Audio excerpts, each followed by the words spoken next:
Morning class 9। तो हमने अतिथि तुम कब जाओगे के मौखिक प्रश्नोत्तर कर लिए थे। अब हम आ गए हैं लिखित प्रश्नोत्तर। ये अगर आपसे पूछे जाएंगे तो ये 3 अंकों के लिए पूछे जाएंगे। इसमें 25 से 30 शब्दों का प्रयोग कीजिएगा।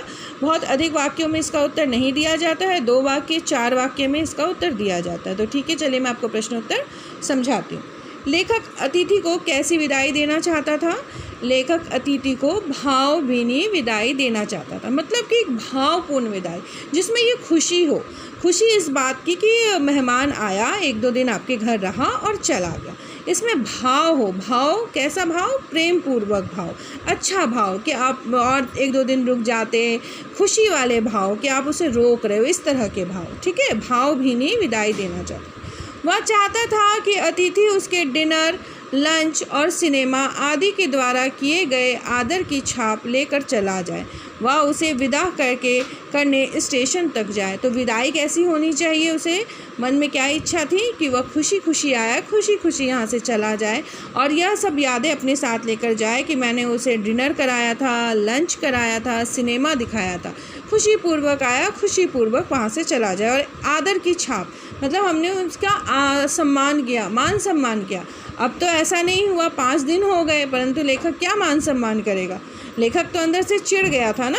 ठीक है, अगला प्रश्न। पाठ में आए निम्नलिखित कथनों की व्याख्या कीजिए।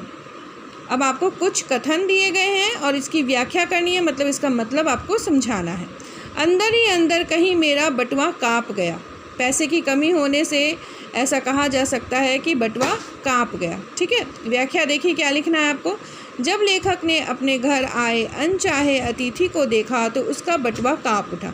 मतलब वो नहीं चाहता था ऐसा अतिथि उसके घर आए, बिना सूचना दिए आए, पर वह अतिथि बिना सूचना दिए आ जाता है तो उसका बटुआ काँप उठा। मतलब कि बटुए में इतने पैसे नहीं है कि आप उसका वेलकम करो, स्वागत करो, परंतु वो आ गया है तो अब आपको ऐसा लग रहा है कि कैसे खर्च कैसे उठाऊंगा।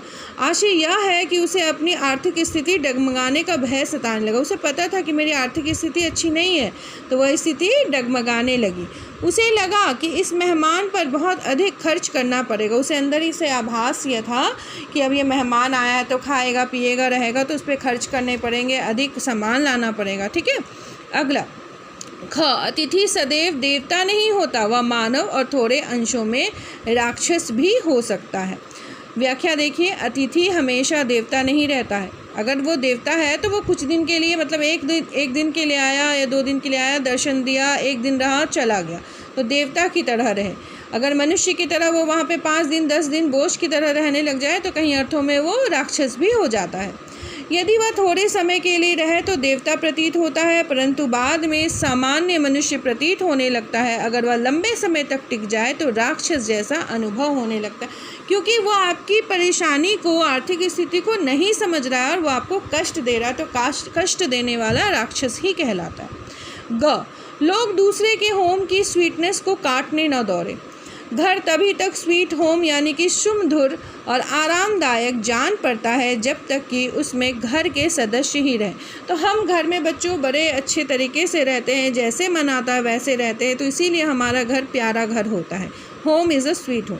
हमारा घर कैसा होता है? काफ़ी प्यारा होता है, क्योंकि घर में हमें किसी भी बात की बंदिश नहीं होती। हम बड़े खुशी तरीके से जैसे मन वैसे रह सकते हैं। बड़ा मधुर होता है घर में रहना, आरामदायक होता है घर में रहना। लेकिन यदि आपके घर में कोई आ जाए तो आप ना तो उसके सामने ठीक तरह से बात कर पाओगे, ना हंस पाओगे, ना कुछ कर पाओगे। वहाँ की आपकी जो आरामदायकता है, जो स्वीटनेस है, जो प्यारापन है घर को लेकर, वो ख़त्म होने लगता है। और अतिथि के आने से यही हुआ। कोई अनचाहा अतिथि उन पर बोझ बनकर ना आ टिके। अतिथि के कारण घर की सरसता समाप्त हो जाती, तो घर की जो सिंप्लिसिटी है वो ख़त्म हो जाती, क्योंकि दिखावा करना पड़ता। हम जैसे घर में रहते हैं हम वैसे बाहर के लोगों के सामने नहीं हो सकते, इसीलिए घर की जो स्वीटनेस है वो ख़त्म हो जाती है। घ, मेरे सहनशीलता की वह अंतिम सुबह होगी। अब जब लेखक कह रहा है कि 4-5 दिन से जब वो घर पे रह रहा है, तो अब अगले दिन मैं उसे घर से निकलने के लिए नहीं कि गेट आउट कहने वाला हूँ, तो उसकी सहन शक्ति जो थी वो ख़त्म होने लगी। लेखक मन ही मन अपने अनचाहे मेहमान से कहता है कि अगर तुम 5वें दिन भी मेरे घर से ना गए तो फिर मेरी सहनशीलता जो है वो समाप्त हो जाएगी। अब सहन करने की मेरी और ताकत नहीं कि मैं तुम्हें अपने घर में और दिन बर्दाश्त कर सकूं। मैं अगले दिन तक तुम्हें सह नहीं पाऊंगा और तुम्हें जाने के लिए कह दूंगा या गेट आउट कर दूंगा अपने घर से। तो यहाँ लेखक की जो सहन शक्ति है वो जवाब देने लगती है। ठीक है, अगला अंग। एक देवता और एक मनुष्य अधिक देर तक साथ नहीं रह सकते। देवता तभी भाता है जब वह थोड़ी देर के लिए दर्शन दे। यदि वह आकर जम जाए तो काटने को दौड़ता है, क्योंकि आप रोज़ रोज़ देवता को भी भोग सामग्री अर्पण करने के योग्य नहीं हो अगर आपकी आर्थिक स्थिति खराब है तो। ठीक है, यहाँ उन लोगों की बात की गई है, मध्यम वर्गीय परिवार की बात की गई है जिनकी आर्थिक स्थिति बहुत ज़्यादा अच्छी नहीं होती है।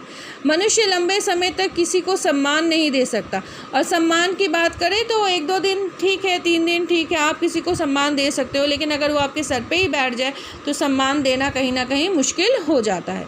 अतिथि को तो बिल्कुल नहीं, यह मानव स्वभाव के विरुद्ध है। तो हमारा स्वभाव ही ऐसा है कि हम अधिक दिनों तक दिखावा नहीं कर सकते हैं। लेखक भी यही कह रहा है कि अगर अतिथि है और बहुत दिनों तक घर में रह जाता है तो मानव स्वभाव के विपरीत हो जाता है उसका सम्मान करना। इसीलिए अधिक दिन तक कोई किसी अतिथि का सम्मान नहीं कर पाएगा। तो बच्चों, आज मैंने लिखित प्रश्नोत्तर भी आपको करा दिए हैं। कल मैं आपको दीर्घ उत्तरीय प्रश्नोत्तर कराऊंगी। ये दीर्घ उत्तरीय प्रश्न में सिर्फ 3 प्रश्न हैं और ये अगर पूछा जाएगा तो ये 4 से 5 अंकों के लिए पूछा जाएगा। ठीक है, आज इतना करा दिया, इसे याद कर लीजिएगा। धन्यवाद।